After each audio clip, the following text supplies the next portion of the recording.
Sabe aquela história de que a dor pode estar só na cabeça da gente? Pois é. A verdade é muito, mas muito mais complexa e, sinceramente, fascinante.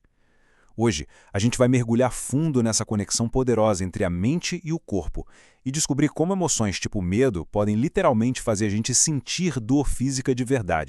Então vamos direto ao ponto, né? Como assim o medo pode doer de verdade? Isso não é imaginação, não. É pura biologia. E a resposta para isso está numa conversa que não para nunca. Uma conversa constante entre o nosso cérebro e o nosso corpo. Geralmente, a gente pensa na dor como se fosse um alarme, um sinal de via única que vai do corpo para o cérebro. Mas, na prática, a coisa funciona mais como um ciclo de feedback. Olha só, como esse diagrama sugere, os nossos pensamentos, as nossas emoções, eles não só reagem à dor, não. Eles podem aumentar ou diminuir o volume dela. É uma via de mão dupla o tempo todo. E essa conversa, infelizmente, pode acabar virando um baita ciclo vicioso. Nessa primeira parte, a gente vai ver exatamente isso. Como a mente pode, sem querer, nos prender num ciclo de dor, medo e inatividade que fica se alimentando sozinho. O primeiro grande vilão dessa história tem nome: cinesiofobia. E olha, não é só sobre ter cuidado, tá? É um medo que paralisa. A crença de que qualquer movimento vai causar mais dor, ou pior, uma nova lesão. O mais irônico é que esse medo por si só pode ser bem mais incapacitante do que a lesão original. É exatamente por isso que a cinesiofobia é uma peça-chave aqui. Ela vira o centro de um quebra-cabeça que impede a pessoa de melhorar. Se o movimento é visto como uma ameaça, o instinto é evitar, certo? Só que, paradoxalmente, é isso que leva a mais rigidez, mais fraqueza e, no fim das contas, mais dor. E a cinesiofobia não age sozinha. Ela tem uma parceira, a catastrofização. Sabe quando a mente começa a entrar em espiral? É imaginar os piores cenários possíveis, tipo, essa dor nunca mais vai passar, minha vida acabou. Isso não são só pensamentos negativos, é como jogar gasolina no fogo, ativando ainda mais os centros de dor no cérebro. E aqui a gente vê como esse ciclo se fecha. Tudo começa com a percepção de que um movimento é perigoso. Isso gera ansiedade, que leva a pessoa a evitar aquele movimento. O cérebro, então, aprende uma lição perigosa. Evitar o movimento me mantém seguro. E pronto. Isso reforça o medo e o ciclo fica cada vez mais forte e difícil de quebrar. Mas como é que isso funciona lá dentro no nível do cérebro? Não é só coisa da cabeça não, hein? Essa conexão é física, tá ligada na nossa neurologia. Vamos dar uma olhada em como o cérebro processa os sinais de dor e mistura tudo isso com as emoções. Para simplificar o que a gente está vendo, vamos imaginar que o cérebro tem duas estradas para dor. Uma é a estrada da informação, ela é super rápida, precisa e te diz: ai, bati o dedão do pé. A outra é a estrada da emoção, mais lenta, que processa o sentimento, que pergunta: isso é perigoso? Devo me preocupar? Na dor crônica, o que acontece muitas vezes é que essa estrada emocional fica congestionada, hiperativa.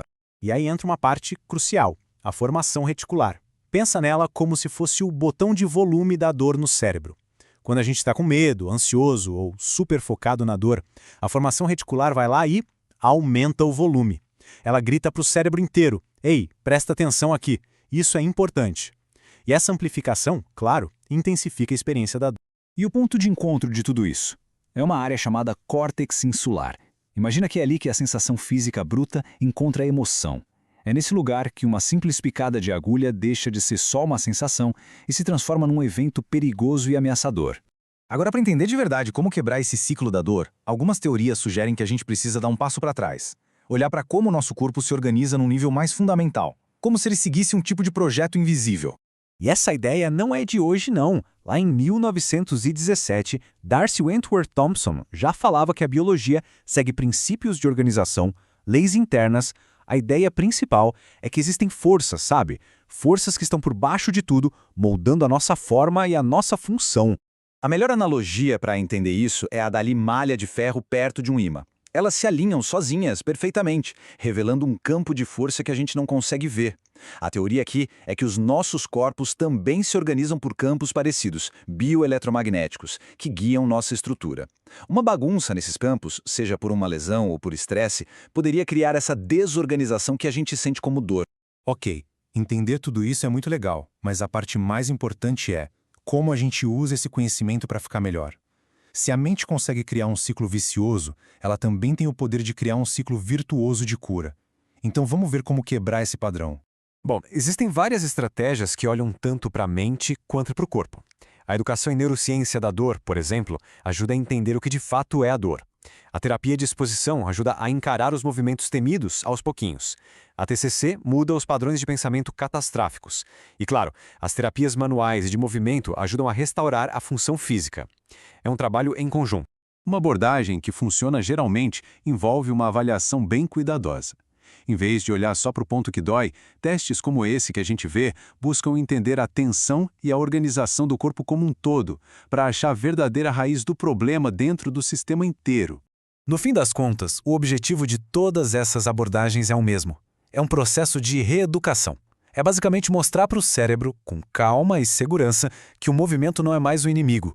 É sobre quebrar aquela associação que ele aprendeu entre um certo movimento e a expectativa de dor e perigo. E no final, a pergunta que fica é: a mente controla o corpo ou o corpo controla a mente? O que a gente descobre é que não é uma rua de mão única, mas sim uma dança constante. A verdadeira questão talvez seja como a gente pode aprender os passos dessa dança e se tornar um maestro melhor dessa orquestra.